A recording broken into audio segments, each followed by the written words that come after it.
Hello everyone, it's Carol here at Oak House Journals. I'm going to do the Junk Journal January 2024 prompt number 13 today, which is garden. So that's the page I'm going to be working on in my journal.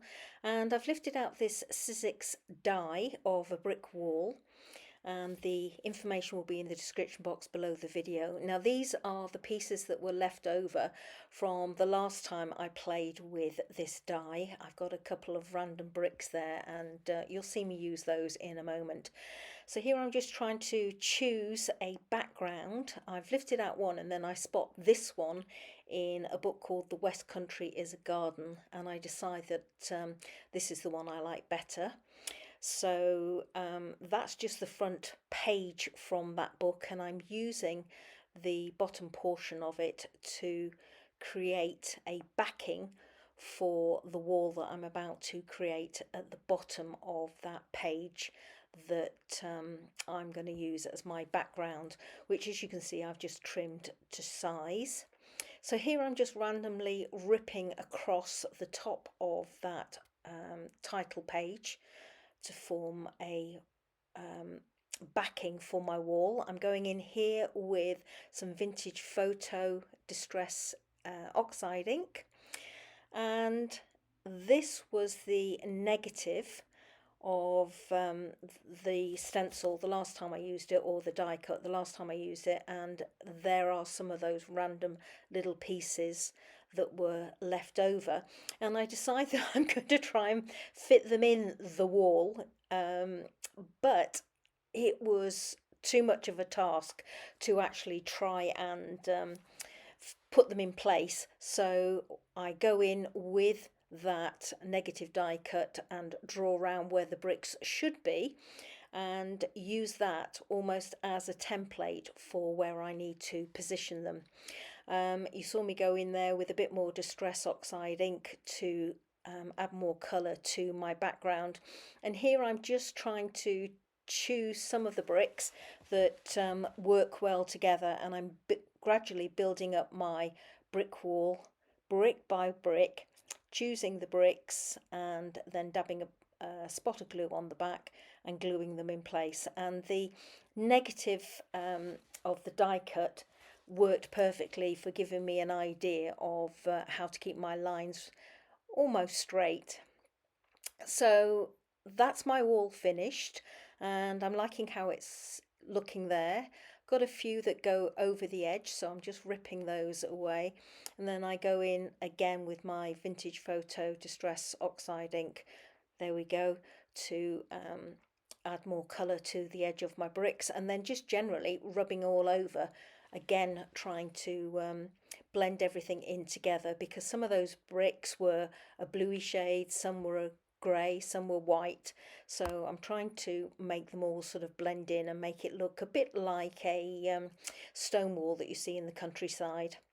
So I've done a row of messy stitching round both my wall and my background. Here I've lifted out some botanical pages, and I'm just doing a bit of fussy cutting.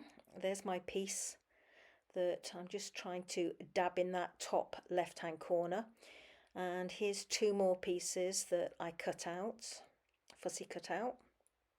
There they are to the right on that what's left of that title page to the book.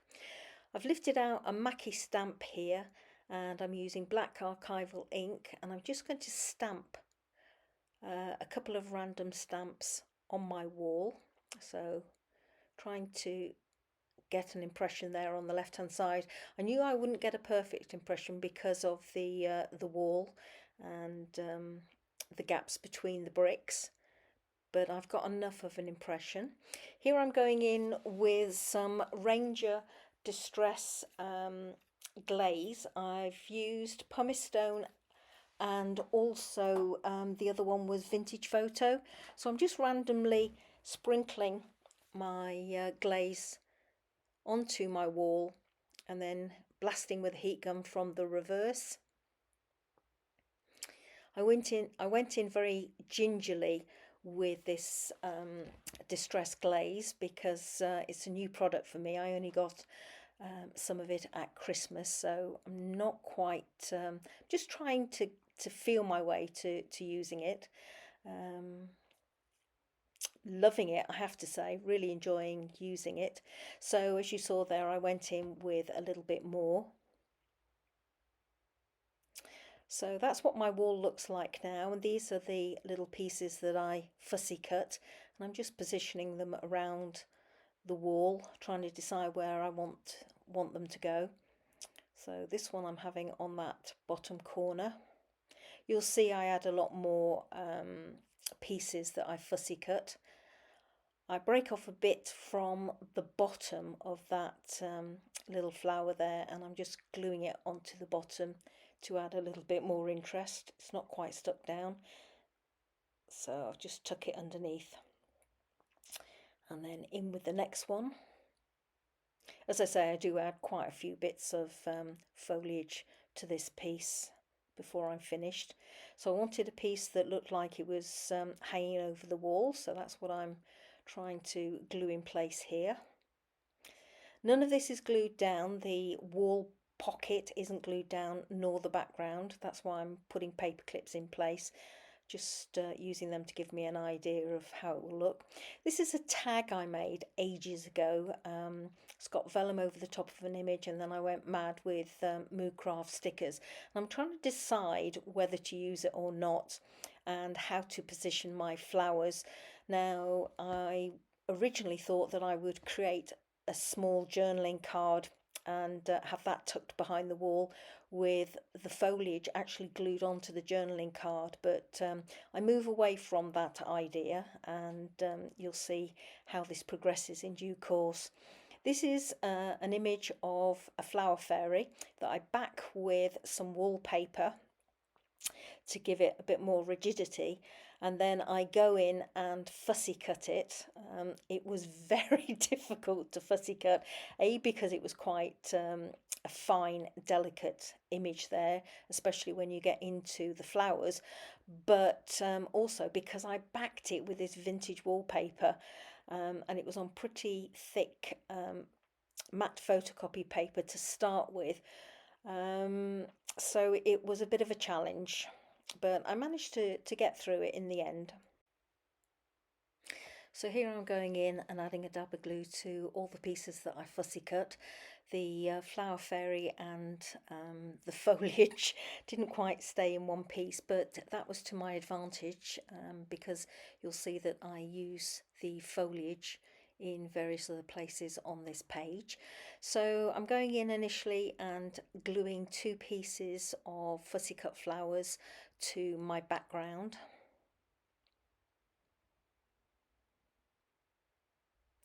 This is one of the pieces of foliage from the little fairy, and it broke apart, so I was just doing a running repair there, gluing some of the foliage and the leaves to the top of the wall, some in front on the top of the wall, and some behind.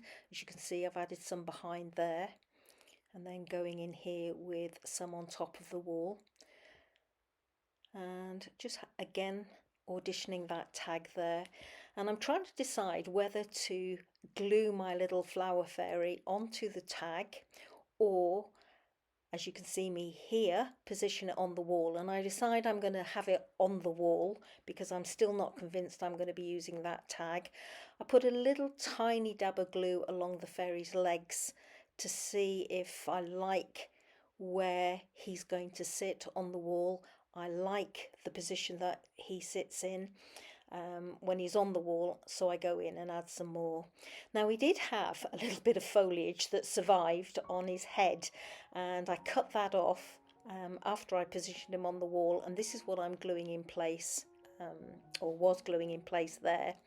Now I'm going in with a bit of washi tape that I'm gluing onto the back of my wall pocket, and the reason for that is because I have 1 or 2 of the stems, as I said, glued to the back, and I wanted that to not to catch on anything I put in the pocket.